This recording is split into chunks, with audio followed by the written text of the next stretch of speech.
ലൈംഗിക അതിക്രമത്തെക്കുറിച്ച് സ്ത്രീകൾ നടത്തിയ തുറന്നു പറച്ചിൽ ഞെട്ടിക്കുന്നതെന്ന് film employee federation of Kerala. തെറ്റാര് ചെയ്താലും അവർ ശിക്ഷിക്കപ്പെടണമെന്നും പ്രതികരണം. കേന്ദ്രമന്ത്രി സുരേഷ് ഗോപിയുടെ അഭിനയത്തിന് തടസ്സമായി നിയമക്കുരുക്കുകൾ. കേന്ദ്ര സംസ്ഥാന മന്ത്രിപദത്തിലുള്ളവർക്ക് മറ്റു ജോലികൾ ചെയ്യാൻ നിയമം അനുശാസിക്കുന്ന പെരുമാറ്റച്ചട്ടപ്രകാരം സാധ്യമല്ല.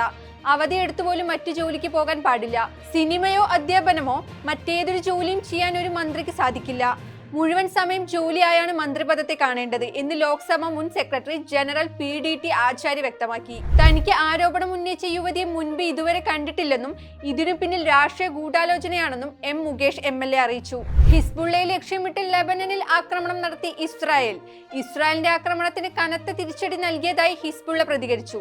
320-ലധികം കത്യൂഷ റോക്കറ്റുകൾ ഇസ്രായേലിനെ ലക്ഷ്യമിട്ട് പാഞ്ഞതായി ഹിസ്ബുള്ള അവകാശപ്പെട്ടു. ഇസ്രായേലിന്റെ പ്രധാനപ്പെട്ട സൈനിക കേന്ദ്രങ്ങളിലേക്കാണ് റോക്കറ്റ് ആക്രമണം നടത്തിയതെന്നും പറയുന്നു.